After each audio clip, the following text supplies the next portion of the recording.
Well, friends and colleagues, we've come to the end of the thought leadership portion of our 2 days together, with the remaining time dedicated to the very important policy resolution debates.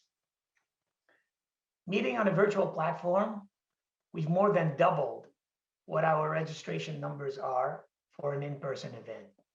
This is a positive development for the democratic nature of the network and our policy debates, with the past 2 virtual AGMs having led to the greatest participation rate of local chambers. While necessity is often the mother of invention, there is little doubt that we would likely all prefer to come together in person. However, we should not be so quick to lose the lessons of increasing participation among a broader group of chambers and boards of. As we move forward, we will be looking closely at options to blend the virtual and the in-person together. We do this because we understand that the business community, our members, will be the driving force in leading the economic recovery from the enormous damage done by COVID-19. It is a mighty responsibility, and we will need all of our chambers to help Canada rebound and once again find a path to sustainable economic growth. As we do so, it is no understatement to say the work we do for our members has never been more important. The economic impact of COVID-19, from the first shutdown to the restrictions of the 4th wave, have been and still are devastating to many businesses everywhere. This is especially true in our hardest hit sectors, and in the broader sense, all of our members affected by supply chain disruptions, as we just heard in the last panel. The New Normal panel was an excellent discussion about how meaningful those disruptions are.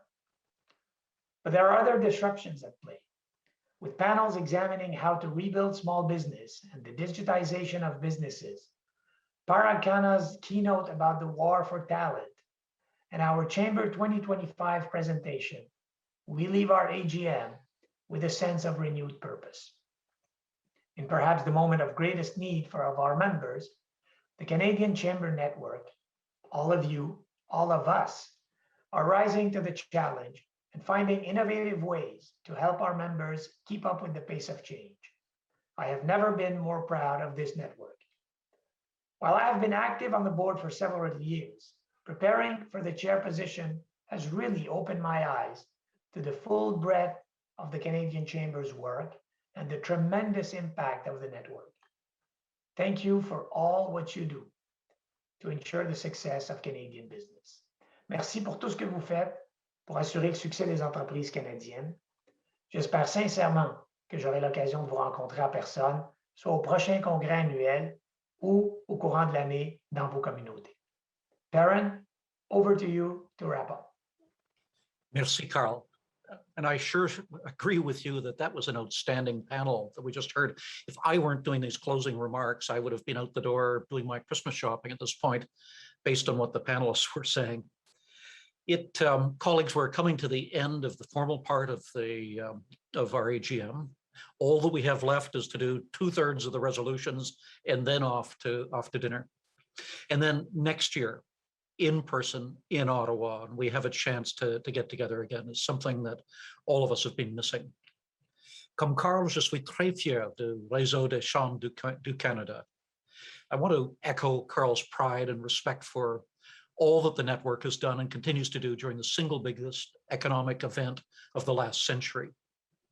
Now, having said that, we must recognize that the hard part may still be ahead of us. For the foreseeable future, Canada will struggle to find strong economic growth unless we break out of the 2% trap of the last 25 years.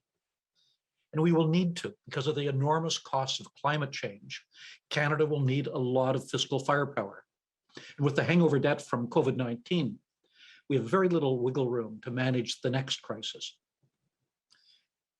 Colleagues, the only realistic path forward is unleashing Canada's economic growth to its full potential. Together, we face what might very well be the greatest challenge of our lifetimes, as Carl mentioned, finding a uniquely Canadian path to sustainable growth on a scale that allows us to pay for our social goals and afford our climate ambitions is a daunting challenge. Now, from the Canadian Chamber's perspective, our role is to support the network by tirelessly pressuring our policymakers to have a sustained, unshakable focus on economic fundamentals and on growth. This will be no easy task with a parliament that often confuses a spending plan with a growth plan. We focus on these fundamentals because any true recovery must be, and inevitably will be, business-led. And that's where the Canadian Chamber Network comes in.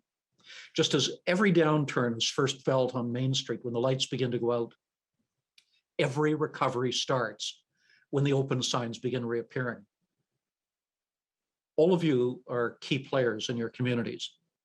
Just as Chambers started building this country even before Confederation, we will rebuild our economy by playing a leading role in enabling more and more open for business signs.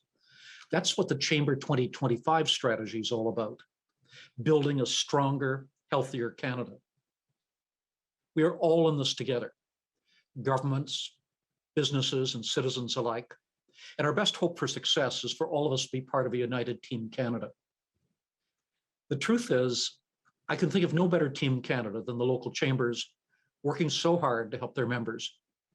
The Canadian Chamber Network is at its very best when it works together. And it's done so admirably and with determination throughout the pandemic. Colleagues, I sincerely hope that I'll have the opportunity to see you in person at next year's AGM, because it will mean that Canada's been successful in beating this virus and that Canadians have been able to return to more normal lives. And we'll go back to doing what we do best, building a better Canada, one business on one Main Street in one community at a time. J'espère vous voir tous en personne l'année prochaine. Merci